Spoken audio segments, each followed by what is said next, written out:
സിനിമയിലൊക്കെ എത്തി, അല്ലെങ്കിൽ ആ ഒരു ജേണി ഉണ്ടല്ലോ, ആ ജേണിയിൽ ഒരുപാട് മനുഷ്യരെ അടുത്തറിഞ്ഞിട്ടുമുണ്ട്. ചില ആളുകൾ ഭയങ്കരമായിട്ട് സ്ലാപ്പ് ചെയ്ത് പോയിട്ടുമുണ്ട്. ചില മുറിവുകൾക്ക് നല്ല വേദനയുണ്ട്. ഞാൻ എടുക്കുന്ന ഓരോ ഇതുപോലത്തെ ഭ്രാന്തുകളും മാനേജ് ചെയ്യേണ്ടി വരുന്നത് ബിനുചേട്ടനാണ്. അപ്പം നീ എവിടെ നിന്നാടാ ഇവരെയൊക്കെ പിടിച്ചോണ്ട് വരുന്നതെന്ന് ചോദിക്കുന്നുണ്ടെങ്കിൽ, അപ്പം കാരണം ഇവർക്ക് ഡയലോഗ് പഠിപ്പിച്ചു കൊടുക്കണം, ഇവരെ ഓൺ ടൈമിൽ കൊണ്ടുവരണം. പക്ഷേ ഞങ്ങൾ രണ്ടുപേരും എൻജോയ്, കാരണം അറ്റ് ദ എൻഡ് റിസൾട്ട് കാണുമ്പോൾ നമ്മൾ ചെയ്ത് പിടിച്ചേട്ടാ. സിനിമ കണ്ട് ആളുകൾ അങ്ങനെ വയലൻ്റ് ആവുന്നോ, സിനിമ ഈസ് ഒരു എൻ്റർടൈൻമെൻറ്റ്. അങ്ങനെയാണെങ്കിൽ ഞാൻ വിശ്വസിക്കുന്നത്, ഇപ്പം സൗദി വെള്ളമൊക്കെ കണ്ടു കഴിഞ്ഞിട്ട് ഇവിടെ ഇറങ്ങിപ്പോയ ആളുകളെല്ലാവരും ഇത്രയെ കൊണ്ട് മനുഷ്യന്മാരെന്ന് പറഞ്ഞൊന്നും അല്ലല്ലോ ജീവിച്ചത്. എൻ്റെ ലൈഫിൻ്റെ ഒരു മൊമെൻറ്റിൽ പോലും ഞാനൊരു സംവിധായകനാണെന്ന് ഞാൻ വിചാരിച്ചിട്ടില്ല. ഞാൻ മോഹൻലാൽ എന്ന് പറഞ്ഞൊരു ലെജൻഡറി ആക്ടറിനെ ഡയറക്റ്റ് ചെയ്യുമെന്ന് ഞാൻ വിചാരിച്ചിട്ടില്ല. നാഷണൽ അവാർഡ് വാങ്ങുമെന്ന് ഞാൻ വിചാരിച്ചിട്ടില്ല. ഫോർ മീ, ഞാനിപ്പോൾ ഇരിക്കുന്ന സ്പേസ് അൺബിലീവബിളാണ്. ചിലപ്പോൾ നമുക്ക് കട്ട് ചെയ്ത് കളയാറുണ്ട് ചില എഡിറ്റിലൊക്കെ വരും. പക്ഷേ അങ്ങനെ എഡിറ്റിൽ കട്ട് ചെയ്ത് കഴിഞ്ഞാൽ ഞാൻ അവരെ പേഴ്സണലി വിളിച്ച്, ചേട്ടാ സോറി, ഇതിൻ്റെ സിനാരിയോ കട്ട് ചെയ്യുന്നതിൻ്റെ ഭാഗമായിട്ട് എനിക്ക് കട്ട് ചെയ്ത് കളയേണ്ടി വന്നിട്ടുണ്ട്. നമ്മൾ ഇനിയുള്ള സിനിമകൾ ഞാൻ അവർക്ക് എപ്പോഴും എൻ്റെ എല്ലാ സിനിമകളിലും ഒരു സോറി കാർഡ് ഉണ്ടാവും. സിനിമ, എൻ്റെ പേഴ്സ്പെക്റ്റീവിൽ സിനിമ എന്ന് പറഞ്ഞാൽ ലോങ് റൺ ആണ്. ഞാൻ നേരത്തെ പറഞ്ഞ തിയേറ്ററിലെ ക്രോർ ക്ലബ്ബുകളിനേക്കാളും വിശ്വസിക്കുന്നത് ആ സിനിമ കാലാകാലങ്ങൾ സംസാരിക്കപ്പെടണം എന്നുള്ളത് തന്നെയാണ്.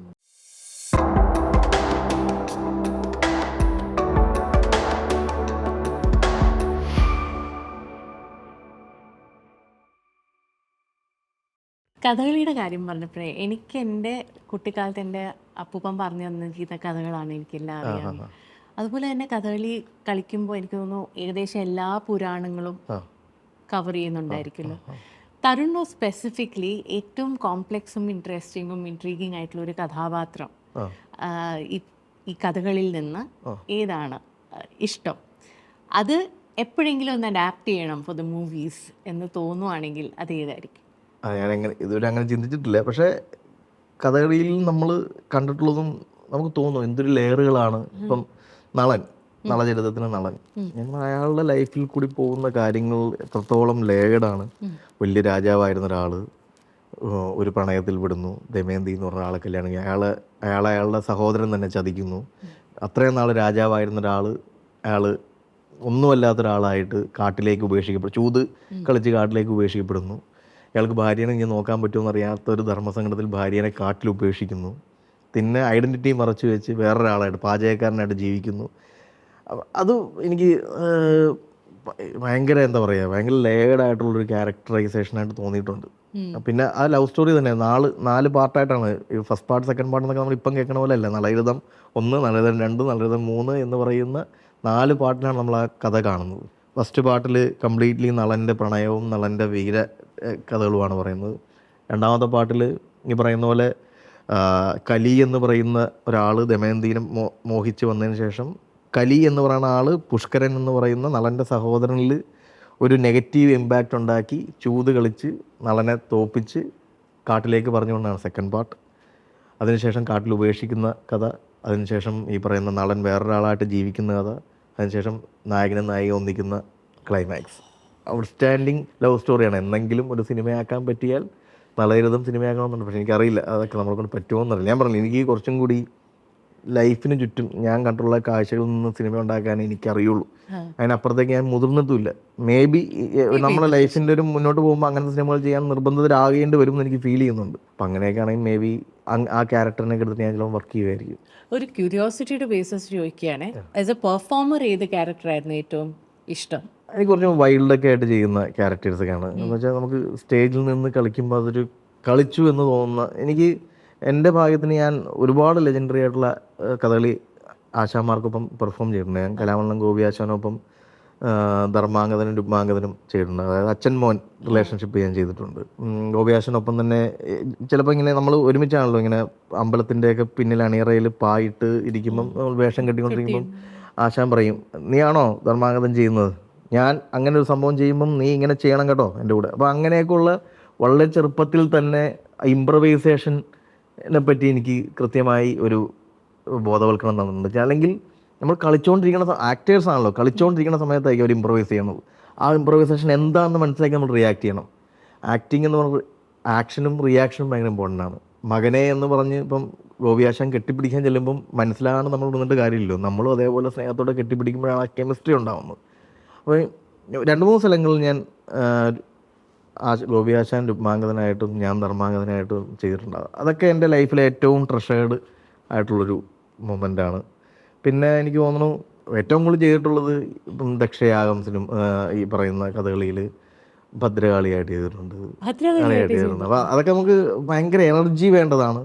നമ്മൾ അവശനായിപ്പോൾ അത് മൊത്തം കളിച്ച് കഴിഞ്ഞാൽ നമ്മൾ ശ്വാസം പോലും കിട്ടാത്ത രീതിയിൽ.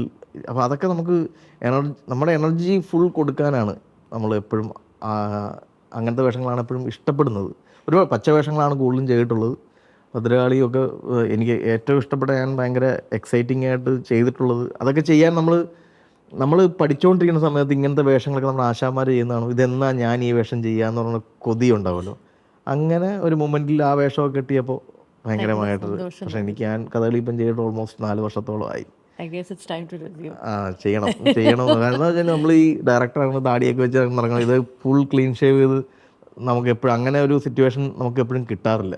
പിന്നെ ഈ ഫിലിം എന്ന് പറയുമ്പോൾ മൊത്തത്തിൽ അൺബാലൻസ്ഡ് ആണ് കാര്യങ്ങൾ, വർക്കും കാര്യങ്ങളും. അപ്പം എനിക്ക് ഒരു ഡേറ്റ് ബ്ലോക്ക് ചെയ്ത് നമ്മൾ അങ്ങനെ, എന്നാലും എന്നെ വിളിക്കാറുണ്ട് എൻ്റെ കൂടെ. എപ്പോഴും എൻ്റെ കൂടെ പഠിച്ച് വളർന്ന ആളുകളാണ് ഒരു വേഷം വന്ന് ചെയ്യുമെന്ന് പറയാറുണ്ട്. പക്ഷെ എനിക്ക് അൺഫോർച്ചുനേറ്റ്ലി ചെയ്യാനുള്ളൊരു സ്പേസ് കിട്ടാറില്ല. അപ്പോൾ കഥകളിൽ നിന്ന് എന്താണ് that you have applied so far സിനിമയിൽ? എന്തെങ്കിലും ഒരു കാര്യം അപ്ലൈ ചെയ്തിട്ടുണ്ടോ? ഞാൻ പറഞ്ഞ സീൻ കൊറിയോഗ്രാഫീസിൽ ഞാൻ എപ്പോഴും ഏത് സീൻ എടുക്കുമ്പോഴും എനിക്ക് അതിൻ്റെ അകത്തൊരു കഥകളിയുടെ പെർസ്പെക്റ്റീവിൽ തന്നെയാണ് ഞാൻ സീൻ കൊറിയോഗ്രാഫി ചെയ്യുന്നത്. ഒരിക്കലും ക്യാമറകൾക്ക് വേണ്ടി ഓക്കെ ഞാനൊരു ക്യാമറ സെറ്റ് ചെയ്ത് ഇവിടെ വന്ന് അഭിനയിച്ചിട്ട് പോകുന്നു പറഞ്ഞു. ഞാനൊരു സ്റ്റേജായിട്ട് തന്നെയാണ് എന്നെ കാണുന്നത്. അവരോട് പെർഫോം ചെയ്യാൻ പറയുന്നു. ആ പെർഫോം ചെയ്യുന്നതിൻ്റെ അകത്ത് ഞാൻ കഥകളിൽ പഠിച്ചുള്ള ചില മൂവ്മെൻറ്റുകളിലൊക്കെ സിനിമാറ്റിക്കലി ഞാൻ മാറ്റാറുണ്ട്. Of course music, rhythm, lighting, colouring, പാലറ്റുകളൊക്കെ ഞാൻ ചില രീതിയിൽ ഇതിൻ്റെ അകത്ത് ഇംപ്ലിമെൻറ്റ് ചെയ്യാറുണ്ട്. അത് അറിഞ്ഞോ അറിയാതെയോ ഒക്കെ ചിലപ്പം ഒരു എസ്തറ്റിക്സ് അതിൻ്റെ തോന്നുന്നു വീഴാറുണ്ട്. 100%. ഈ തുടരും ചെയ്തുകൊണ്ടിരിക്കുമ്പം ഞാൻ ശോഭനാമന് ഇതിൻ്റെ അകത്തൊരു പാഞ്ചാലി ഉണ്ട് കേട്ടോ. പാഞ്ചാലി അത് ഞങ്ങൾക്ക് മാത്രമേ മനസ്സിലാവും. മാം പ്രോപ്പറായിട്ട് ഡാൻസറാണ്, അല്ലെങ്കിൽ പാഞ്ചാലിനെ പറയുന്നത് എക്സ്പ്ലോർ ചെയ്തിട്ടുള്ളതാണ്. ഇപ്പോൾ ഈ ചെയ്തിരിക്കുന്ന ലളിതയിൽ ഒരു കൈൻഡ് ഓഫ് പാഞ്ചാലിയുടെ ഒരു ലെയർ കിടപ്പുണ്ട് കേട്ടോ. അപ്പം പെട്ടെന്ന് കണക്റ്റ് ആവും. യെസ്, എനിക്ക് മനസ്സിലായി. എന്ത് പാഞ്ചാലിയുടെ ലെയർ? ഓൺ ദാറ്റ് നോട്ട് ഒരു ഗെയിം.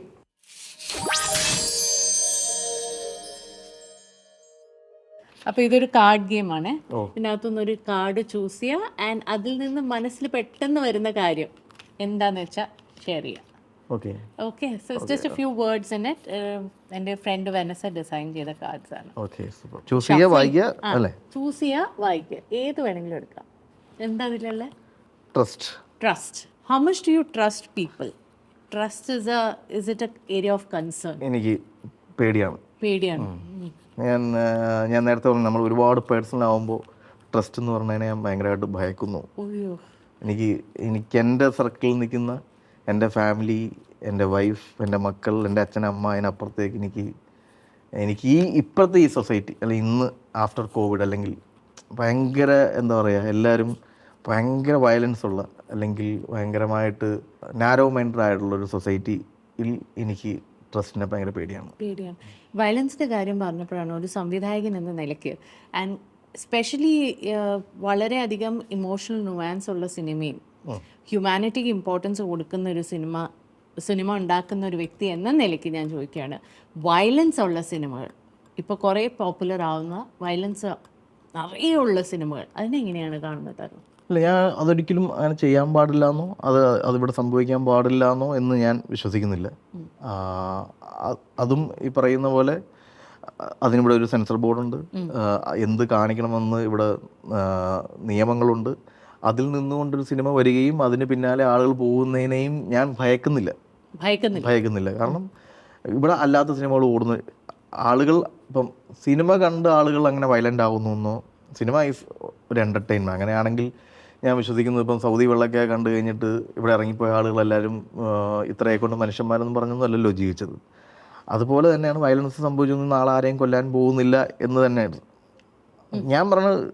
ഈ ഫീഡിങ് ഒക്കെ നമ്മൾ വീട്ടിൽ നിന്നാണ് തുടങ്ങേണ്ടത്, സ്കൂളിൽ നിന്നാണ് തുടങ്ങേണ്ടത്. ഒരു സിനിമയിൽ നിന്നാണ് നമ്മളിതെല്ലാം പഠിക്കുന്നതെന്ന് പറയുന്നതൊക്കെ വളരെ ഇൻഫ്ലുവൻസ് ചെയ്യാൻ പറ്റുമായിരിക്കും.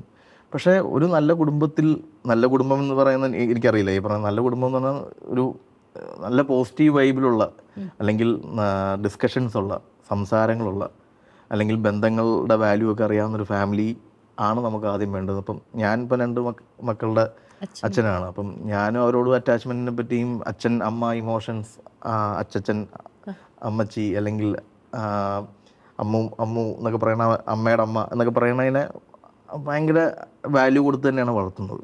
അങ്ങനെ വളരുമ്പോഴാണ് നല്ല സ്കൂൾ വേണം, നല്ല ഫ്രണ്ട്സ് വേണം, നല്ല ടീച്ചേഴ്സ് വേണം. ഇതിൽ നിന്നൊക്കെയാണ് ഒരാളെ ഉണ്ടാക്കിയെടുക്കുന്നത്. അതിൽ അങ്ങനെ പോകുന്നൊരു സ്ഥലത്ത് ഞാൻ ഒരിക്കലും ഒരു വയലൻസ് സിനിമ ഇറങ്ങുന്നുണ്ടോ, ഞാൻ അതൊരു എൻ്റർടൈൻമെൻറ്റ് കണ്ടു വിടുന്നു.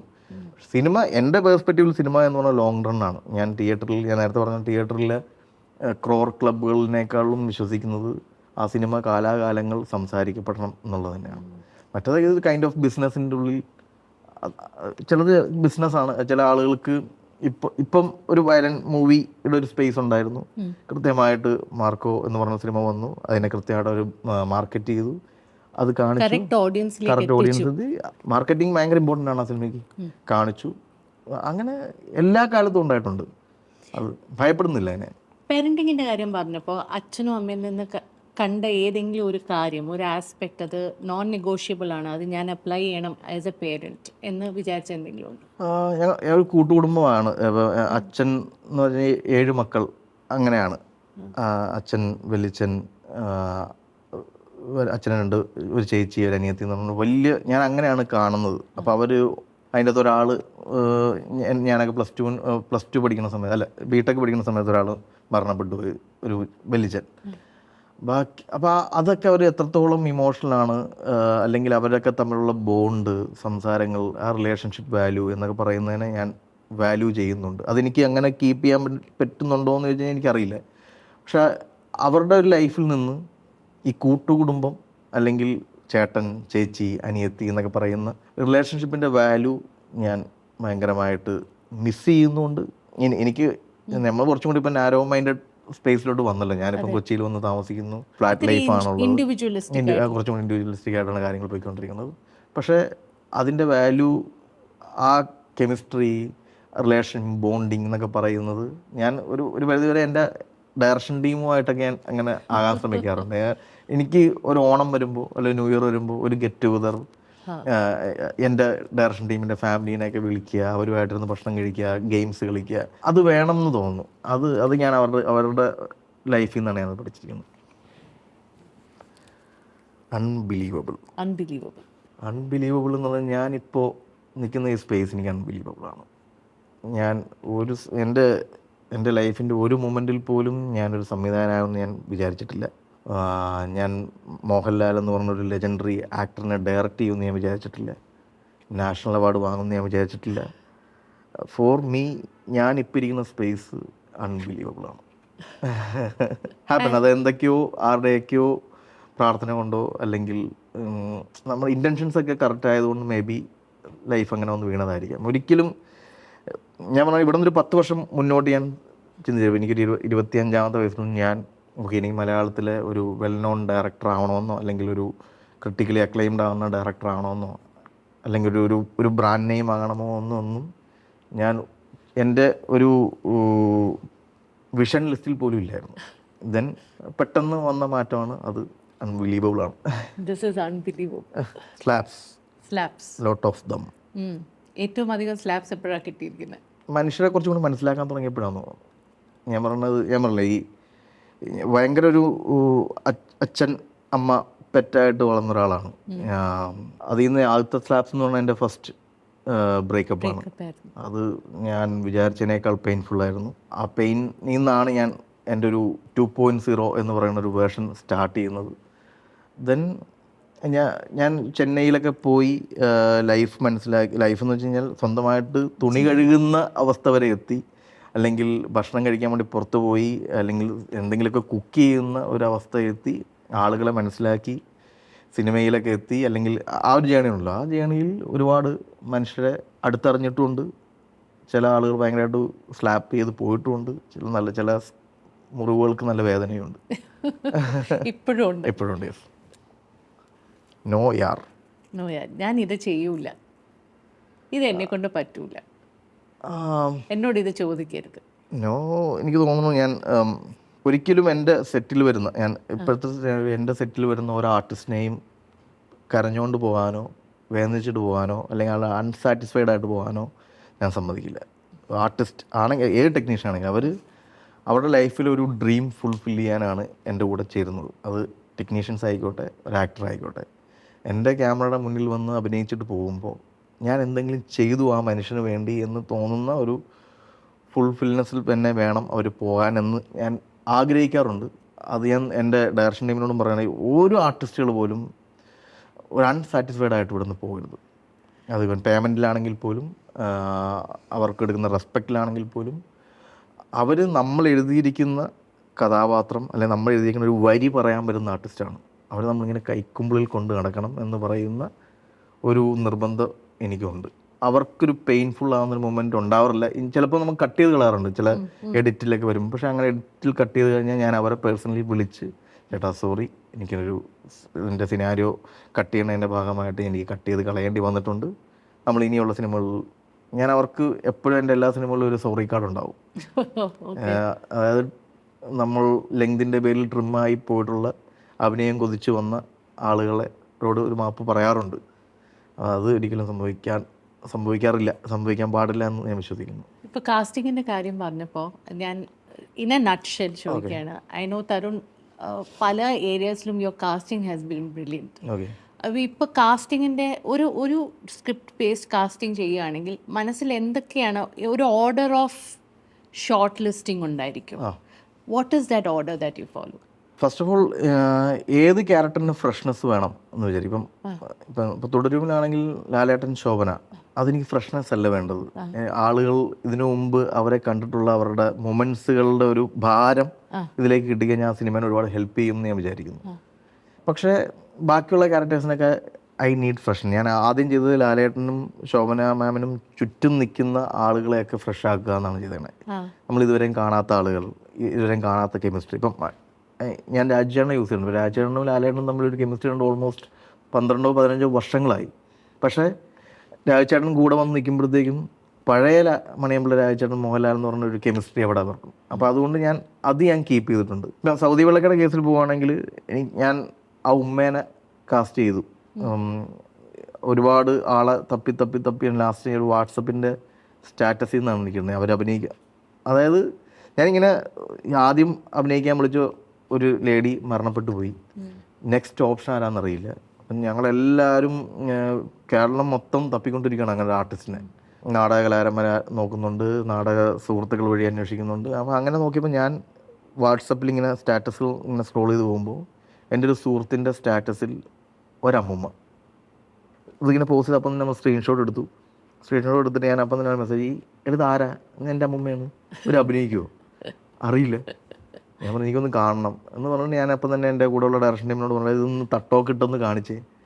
അപ്പം അങ്ങനെ ഞാൻ ഈ തൃപ്പൂണിത്തുറയുള്ള ഒരു കോവിലത്തുള്ളൊരു ദേവി വർമ്മ എന്ന് പറഞ്ഞ സ്ത്രീയാണ്. അപ്പം ഞാൻ അവരെ പോയി കാണുമ്പോൾ ഒരു രീതിയിലും ഒരു സിനിമാ സെറ്റിലോട്ട് കൊണ്ടുവരാൻ പറ്റുന്ന ഒന്നുമില്ലാന്ന് അഭിനയിക്കില്ല എന്നല്ല ഞാൻ പറഞ്ഞത്. ഫിസിക്കലി ഭയങ്കര വീക്കായിട്ടൊരു ലേഡി. മറ്റേ വെരിക്കോസ് എന്താ ഇയർ ബാലൻസിങ് പ്രശ്നമുണ്ട്. അപ്പം ശബ്ദം കേട്ട് കഴിഞ്ഞാൽ അപ്പം ഇയർ ബാലൻസ് തെറ്റും, വെർട്ടിഗോ, അത് നിലത്ത് ആള് ബോധം കെട്ട് വീഴും. പിന്നെ സ്കിൻ അലർജീസ് ഉണ്ട്. വേറെ മേക്കപ്പ്, പിന്നെ പോളിസ്റ്ററിൻ്റെ ഡ്രസ്സുകളൊന്നും യൂസ് ചെയ്യാൻ പാടില്ല. എന്താ പറയുക, മാർക്കറ്റ് അങ്ങനത്തെ സ്മെല്ലുകളൊക്കെ വന്നു കഴിഞ്ഞാൽ ആൾ ഭയങ്കര ഒമിറ്റ് വരും. അങ്ങനെ അപ്പോൾ നമ്മൾ ആക്ഷൻ എന്ന് ഉറക്കെ വിളിച്ചാൽ ചിലപ്പം ബോധം കെട്ട് വീഴുന്ന സിറ്റുവേഷനിലുള്ള ഒരു ലേഡി. അപ്പം പക്ഷേ എന്താ പറയുക, ഒരു ഇറാനിയൻ സ്ത്രീനെ കാണുന്ന പോലത്തെ ഒരു ഫേസുള്ള, എനിക്ക് ഭയങ്കര ഗ്ലോബൽ വ്യൂ കിട്ടിയ ആ ഉമ്മയുടെ ഫേസിൽ. അപ്പം ഞാനിങ്ങനെ അവരുമായിട്ട് ഇങ്ങനെ കുറേ ദിവസങ്ങൾ പോയി സംസാരിച്ചു, എന്താണ് ചെയ്യാൻ പറ്റുക, എന്തൊക്കെയാണ്. അപ്പം ഞാനപ്പോൾ സ്ക്രിപ്റ്റ് വായിക്കാൻ കൊടുത്തു. 84 വയസ്സുണ്ട് ഞാൻ അമ്മേനെ അപ്രോച്ച് ചെയ്യുമ്പോൾ. അമ്മ ഒന്ന് ആ സ്ക്രിപ്റ്റ് ഫുള്ള് ഇരുന്ന് വായിച്ചു. അതിലൊരു മാർക്കറ്റ് സീനുണ്ട്. ഇങ്ങനെ മാർക്കറ്റിൽ നിന്ന് രണ്ടുപേരും മീൻ വിൽക്കുന്ന 2 ആളുകൾ കോടതിയിൽ. അപ്പം മീൻ മാർക്കറ്റിൽ നിന്ന് കണ്ടപ്പോഴേ പുള്ളിക്കാരത്തേക്ക് അപ്പം അങ്ങനത്തെ സ്മെല്ലുകളൊന്നും പറ്റാത്തൊരു ലേഡിയാണ്. അപ്പം അങ്ങനെ ഒരാളെ കണ്ടെത്തി ഞാൻ പറഞ്ഞ അവരോട് സംസാരിച്ച് അപ്പം എനിക്ക് ഭയങ്കര അൺപ്രഡിക്റ്റബിൾ ആണ് ആ ലേഡി. ഇപ്പം ആദ്യം ഒരു സമയത്ത് ഉർവശി മാമിനെ പോലത്തെ ഒരു ആർട്ടിസ്റ്റിനെയൊക്കെ യൂസ് ചെയ്താലോ എന്ന് ഉർവശി മാമിനെ ആലോചിച്ചു, ജലജ മാമിനെ ആലോചിച്ചു, കുറച്ച് ആളുകൾക്ക് ഫെമിലിയർ ആയിട്ടുള്ളൊരു ഫേസ്.